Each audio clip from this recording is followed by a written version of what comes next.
नमस्कार विद्यार्थियों, स्वागत है आप सभी का आपके अपने YouTube प्लेटफॉर्म उदय एजुकेशन में। बात करेंगे इस वीडियो में बोर्ड एग्ज़ाम 2022 की दृष्टि से इम्पोर्टेंट क्लास 8वीं के सामाजिक विज्ञान के पेपर के बारे में, जो कि आपके आगामी एग्ज़ाम की दृष्टि से काफ़ी इम्पोर्टेंट रहने वाला है। इस पेपर में से कई सारे प्रश्न हैं वो आपके एग्ज़ाम में देखने को मिलेगा। जैसा आपका पेपर आने वाला है वैसा ही पेपर हमने यहाँ पे तैयार किया है।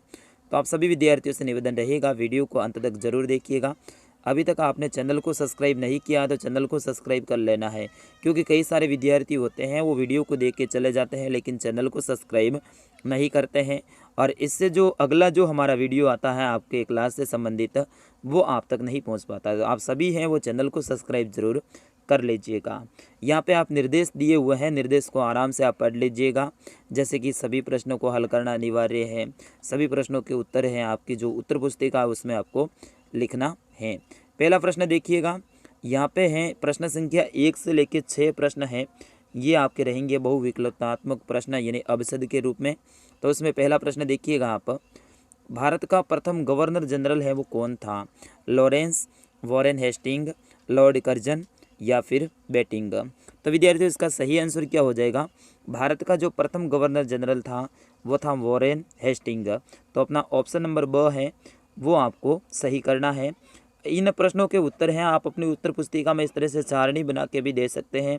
जैसे यहाँ पे इस तरह से सारणी बना दीजिएगा 6 कॉलम की, पहले का लिख दीजिएगा और पहले में ब है तो ब नीचे भर दीजिएगा।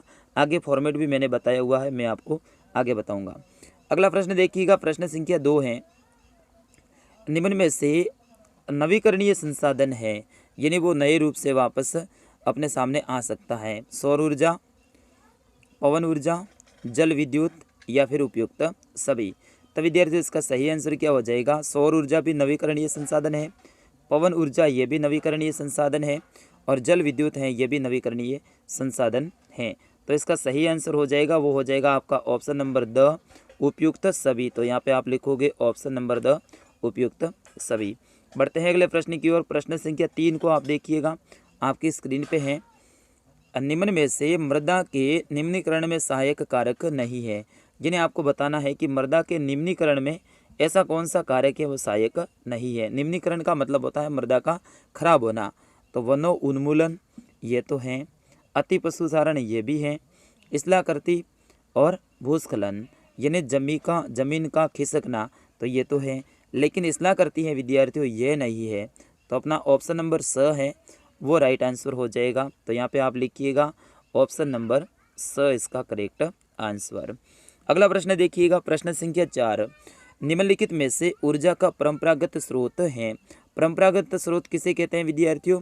ऐसे स्रोत जो कि परंपरा से चले आ रहे हैं जिसका उपयोग अपन करते हैं। तो यहाँ पे आप देखिएगा कोयला, पेट्रोलियम, प्राकृतिक गैस या फिर उपयुक्त सभी। तो इसका सही आंसर क्या हो जाएगा विद्यार्थियों? इसका भी सही आंसर होगा वो आपका ऑप्शन नंबर द रहेगा, उपयुक्त सभी। अगला प्रश्न देखिएगा, प्रश्न संख्या 5। हाँ, प्रश्न संख्या 5 देखिएगा आप। प्रश्न ये है कि कॉफ़ी का प्रमुख उत्पादक देश है यानी कहाँ पे सबसे ज़्यादा कॉफ़ी है वो उत्पादित की जाती है। तो विद्यार्थियों इसका सही आंसर हो जाएगा वो हो जाएगा आपका ऑप्शन नंबर अ, ब्राज़ील। अगला प्रश्न है, द्वितीय क्रियाओं को किस नाम से जाना जाता है? द्वितीय क्रियाओं को किस नाम से जाना जाता है विद्यार्थियों? तो इसका सही आंसर क्या हो जाएगा? बिल्कुल इसका सही आंसर होगा आपका ऑप्शन नंबर अ, उद्योग कहते हैं। प्रथम क्रिया में क्या आता है? कृषि आती है, ध्यान रखना है। प्रथम क्रिया में क्या आता है? कृषि आती है, यानी कच्चा माल अपन कृषि में ही तो बनाते हैं, फिर उसको है ना अपन उद्योग में भेजते हैं और वो हो जाएगी द्वितीय क्रिया। फिर उसके बाद में उसको परिवहन के द्वारा अपन है आगे भेजते हैं तो वो हो जाएगी आपकी तृतीय क्रिया, जिसमें बाजार तक पहुंचना। ठीक है, तो इस तरह से आप ये क्रिया है ये भी आप ध्यान रखिएगा। तो इस तरह से आपके अबसद के हैं वो सारे के सारे प्रश्न कवर हो जाते हैं। और इस तरह से सारणी बनानी है आपको अपनी कॉपी में, और कॉपी में पहले का जैसे कि स है तो स लिख दीजिएगा, दूसरे का द है तो द लिख दीजिएगा, तीसरे का द है तो द लिख दीजिएगा, चौथे का ब है तो ब लिख दीजिएगा, पांचवें का अ है तो अ लिख दीजिएगा, और छठे का अ है तो अ लिख दीजिएगा। इस तरह से आपको भरना है और आपका सही आंसर माना जाएगा। बिल्कुल ज़्यादा आपको पेज भरने की कोई ज़रूरत नहीं है। अगला देखिएगा प्रश्न है वो है आपके रिक्त स्थान की पूर्ति कीजिएगा। यहाँ पे देखिएगा पहली रिक्त स्थान है कि यहाँ पे थोड़ा सा मिस प्रिंटिंग हुआ है, माफी चाहूँगा। लोगो, ठीक है, लोगो, लोग एक राष्ट्र के सबसे बड़े, यहाँ पे लोग है, ठीक है, लोगो नहीं है, लोग एक राष्ट्र के सबसे बड़े खाली जगह होते हैं। तो क्या होते हैं, लोग ही हैं वो एक राष्ट्र के सबसे बड़े क्या होते हैं, संसाधन होते हैं। तो यहाँ पे आप लिखोगे संसाधन। अगला देखिएगा समानता का अधिकार एक खाली जगह अधिकार है। तो समानता का अधिकार है विद्यार्थियों वो एक मौलिक अधिकार है। क्या है, मौलिक अधिकार है। तो यहाँ पे आप लिखोगे मौलिक, ठीक है। पेपर को अंत तक जरूर देखना है और वीडियो को लाइक कर देना है। और जितने भी विद्यार्थी आए हैं वो चैनल को सब्सक्राइब करके जाएंगे, क्योंकि आगे आपके क्लास से संबंधित और भी पेपर डाले जाएंगे। तो बिल्कुल आप सभी चैनल को जरूर सब्सक्राइब कीजिएगा। ग नंबर देखिएगा आप, खाली जगह लोकसभा में सत्ताधारी दल का मुखिया होता है। तो यहाँ पे कौन हो जाएगा, लोकसभा में सत्ताधारी दल का मुखिया कौन होता है, प्रधानमंत्री होता है। तो यहाँ पे आप लिखोगे प्रधानमंत्री, ठीक है, प्रधानमंत्री है वो लोकसभा में सत्ताधारी दल है उसका मुखिया होता है। ये आपके राजनीति विज्ञान की बुक का प्रश्न है। अगला देखिएगा, भारत में सभी लोग खाली जगह की नज़र में बराबर होंगे। तो कानून की नज़र में, यहाँ पे आप क्या लिखोगे, कानून की नज़र में है वो सभी लोग क्या हैं, बराबर हैं। तो यहाँ पे आपको लिखना है कानून। अगला देखिएगा, हैदर अली और टीपू सुल्तान खाली जगह के शासक थे। तो हैदर अली और टीपू सुल्तान है विद्यार्थियों ये मैसूर के शासक थे। कहाँ के थे, मैसूर के थे। तो यहाँ पे आपको लिखना है मैसूर, ठीक है। इस तरह से आपके ये प्रश्न हैं वो कवर हो जाएंगे। और ये प्रश्न है इसमें प्रत्येक जो आपका है ऑप्शन वो 1 नंबर का रहेगा। तो आप याद करके जरूर जाइएगा खाली जगह को या फिर रिक्त स्थान को। अगला है निम्नलिखित का मिलान करना है। यहाँ पे दीवानी है, दीवानी का मतलब क्या होता है, तो इसका आप मिलान कीजिएगा। तो दीवानी का हो जाएगा भू राजस्व वसूल करने का जो अधिकारी है उसे क्या कहते हैं, अधिकार है उसे क्या कहते हैं, दीवानी कहते हैं। शेर ए मैसूर किसे कहते हैं, टीपू सुल्तान को कहते हैं। तो इस तरह से आपको इसका मिलान कर देना है। रानी सेन्नम्मा इसका क्या हो जाएगा, बिल्कुल तीसरे का रानी सेन्नम्मा का क्या हो जाएगा, आपका द हो जाएगा। कित्तूर में अंग्रेज विरोधी आंदोलन का नेतृत्व किया था इन्होंने। वॉरेन हेस्टिंग का क्या हो जाएगा, वॉरेन हेस्टिंग है ये भारत का प्रथम गवर्नर जनरल था। और सिपाही को क्या कहते थे, सिपोही कहते थे। तो इस तरह से इसका ये स हो जाएगा। तो इस तरह से आपको मिलान करना है अपनी कॉपी में, पेपर में मत करिएगा कोई भी विद्यार्थी, कॉपी में करना है, क्योंकि कॉपी में आप लिख के आओगे वही आपका सही आंसर माना जाएगा। प्रश्न संख्या 9 से लेके 15 ये सारे के सारे अति लघुतरात्मक, यानी इसके आंसर आपको 1 या फिर 2 लाइनों में देने हैं। भारत के लिए समुद्री मार्ग की खोज है वो कब व किसने की थी। तो विद्यार्थियों भारत के लिए समुद्री मार्ग की खोज है वो पुर्तगाली नाविक वास्को डिगामा ने 1498 में की थी। ये ध्यान रखना, वास्को डिगामा ने कब की थी, 1498 में। अगला प्रश्न देखिएगा, भारतीय वस्त्र विदेशों में किस कारण प्रसिद्ध थे। तो भारतीय वस्त्र हैं अपनी कारीगरी के लिए, अपनी बारीकी के लिए और अपनी शानदार सफाई के लिए ना विदेशों में प्रसिद्ध थे। अगला प्रश्न है, बंगाल का विभाजन किसने किया था। बंगाल का विभाजन किसने किया था, अंग्रेजों का कौन सा अधिकारी था वो आपको बताना है। और अगला है, संसाधन संरक्षण किसे कहते हैं। तो ऐसे संसाधन संरक्षण से ये तात्पर्य है कि संसाधनों का विवेकपूर्ण उपयोग करते हुए आने वाली पीढ़ी के लिए उसे बचाए रखना या फिर उसे नवीकरणीय के लिए कुछ समय देना संसाधन संरक्षण कहलाता है। अगला प्रश्न है, प्रश्न संख्या 13 है, भूमि निम्नीकरण के कोई 2 कारण लिखिए। तो भूमि निम्नीकरण के कोई 2 कारण लिखने हैं। इसमें आप लिखिएगा भूस्खलन, क्या लिखोगे, भूस्खलन लिख दोगे एक तो, और दूसरा लिख दोगे अति पशुसारण, दूसरा क्या लिखोगे, अति पशुसारण लिख दोगे, या फिर ये नहीं आता है तो आप लिख दोगे बाढ़ लिख दोगे, ठीक है। इस तरह से आपको लिखना है। अगला प्रश्न है, प्रश्न संख्या 14, सरकार के 3 अंग कौन कौन से हैं, लोकसभा, राज्यसभा और विधानसभा। तो इस तरह से आपको लिखना है। अगला प्रश्न है, धर्मनिरपेक्षता का मूल मंत्र क्या है, एक सबके लिए, सब एक के लिए। तो ये है धर्मनिरपेक्षता का मूल मंत्र है। चलिएगा अगला प्रश्न देखिएगा, किसी देश में लोकतंत्र क्यों आवश्यक है? लोकतंत्र किसी भी देश में इसीलिए आवश्यक है क्योंकि लोगों के द्वारा अपनी सरकार चुनने का इससे अधिकार मिलता है और वो अपने हित के लिए और अपने देश के हित के लिए अच्छी सरकार का चुनाव करेंगे और इससे लोगों की स्वतंत्रता और आज़ादी भी बनी रहेगी। अगला प्रश्न है, झांसी की रानी लक्ष्मीबाई की अंग्रेज़ों से ऐसी क्या मांग थी जिसे अंग्रेज़ों ने ठुकरा दिया था? पहली बात तो है कि जो यहाँ पेशवा बाजीराव थे उनको जो पेंशन देनी थी, जैसे देते थे वैसे इनके दत्तक पुत्र है इनको भी पेंशन दी जाए और साथ ही इनके दत्तक पुत्र है उसको यहाँ का है ना वो क्या कर दे, शासक घोषित कर दे। इस तरह से इनकी मांग थी और जो लगान वगैरह है वो भी कम कर दे, इस तरह की मांग थी। उसी को लेके अंग्रेज़ों ने इसको स्वीकार नहीं किया था।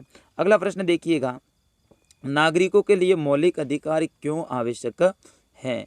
तो नागरिकों के लिए मौलिक अधिकार बेहद ही इम्पोर्टेंट है, इस तरह से आप याद कर लीजिएगा इसको।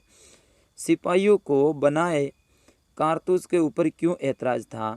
तो सिपाहियों को जो अंग्रेज़ों के द्वारा बनाए गए जो कारतूस थे उसके ऊपर ऐतराज़ इसीलिए था क्योंकि उस कारतूसों को खोलने के लिए उसके ऊपर जो लेप था वो था सुअर और गाय की चर्बी का और उसको है ना दांतों से खोलना पड़ता था। किससे खोलना पड़ता था?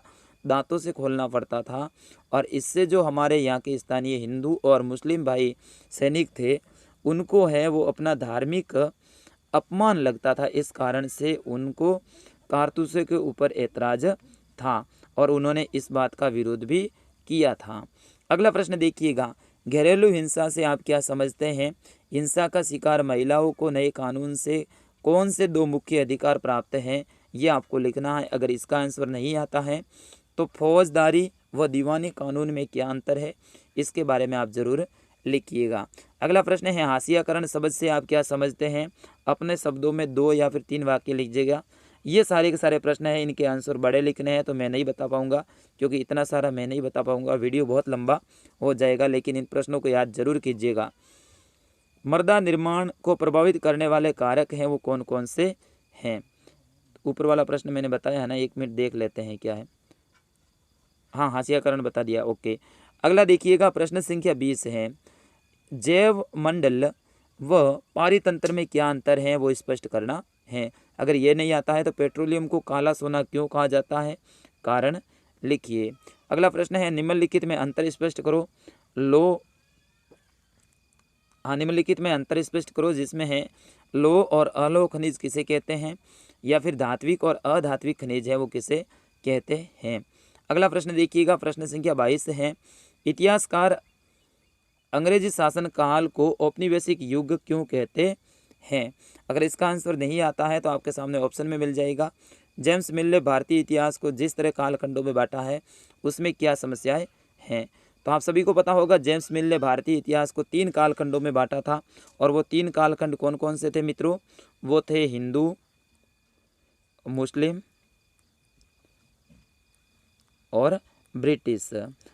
और उसके अनुसार था कि यहाँ पे हिंदू और मुस्लिम जो तानाशाह है उनका राज चलता था और साथ ही यहाँ पे कई तरह के आडंबर थे और यहाँ का समाज है वो धर्म आधारित, जाति आधारित बंटा हुआ था, जबकि ऐसा यहाँ पे कुछ भी नहीं था। और ये जेम्स मिल ने है ना अपनी बातें बना बना के लिखी थी। अब जेम्स मिल था कौन, कोई बताएगा? अगर आपको पता हो तो जेम्स मिल कहाँ का निवासी था या फिर कौन था, इसका आंसर आप जरूर दीजिएगा, ये भी प्रश्न आ सकता है। अगला प्रश्न देखिएगा, east India company Tipu Sultan को अपना खतरा क्यों मानती थी? क्योंकि टीपू सुल्तान है बहुत ही ताकतवर और शक्तिशाली शासक था, ठीक है ना। टीपू सुल्तान शक्तिशाली व्यक्ति था और साथ ही फ्रांसीसी थे ना, उनसे इनकी दोस्ती है बहुत ही अच्छी थी और फ्रांसीसियों को अंग्रेज़ है वो अपना दुश्मन मानते थे और फ्रांसीसियों की सहायता से ही टीपू सुल्तान ने अपनी सेना का क्या कर दिया था, आधुनिकीकरण कर दिया था। इस कारण से हैं वो अंग्रेज़ है इनको अपना दुश्मन मानते थे कि कहीं भविष्य में ये हमारे ऊपर खतरा न बन जाए। रेत नील की खेती से क्यों कतरा रहे थे, ये अगला प्रश्न है। प्रश्न संख्या 24 है, 1857 की बगावत के फलस्वरूप अंग्रेजों ने अपनी नीतियाँ किस तरह से बदली? अगर इसका आंसर नहीं आता है तो अंतिम मुगल बादशाह ने अपने आखिरी साल है वो किस तरह से बिताए थे? अंतिम मुगल बादशाह कौन था विद्यार्थियों? अगर आपको पता हो तो बहादुर शाह जफर थर्ड, ठीक है ना, ये ध्यान रखना, बहादुर शाह जफर थर्ड, ठीक है ना, अंतिम मुगल बादशाह। अगला प्रश्न है कि निम्न को भारतीय मानचित्र में आप अंकित करना है, इनमें से कोई 5 स्थानों को अंकित करना है। मैंने 7 स्थान दिए हैं, भोपाल, आगरा, जयपुर, पटना, लक्षद्वीप, दिल्ली या फिर कन्याकुमारी। आपको एक मैप दिया जाएगा और उस मैप में इन स्थानों को है वो आपको भरना है। इस तरह से आप भर के आराम से यहाँ पे भी आपको 5 नंबर मिलेंगे। तो विद्यार्थियों इस पेपर में बस इतना ही। अब है ना आप सभी को काम करना है कि इस वीडियो को ज़्यादा ज़्यादा क्या करना है, शेयर करना है। सभी विद्यार्थियों से निवेदन रहेगा, वीडियो को क्या करेंगे, शेयर करेंगे। और आगे किस विषय का पेपर चाहिए आप ज़रूर कमेंट बॉक्स में लिखिएगा। और चैनल को सभी सब्सक्राइब करके जाइएगा विद्यार्थियों, सब्सक्राइब करना आप कोई भी मत भूलना। मिलता हूँ अगली क्लास में, तब तक के लिए जय हिंद, वंदे मातरम।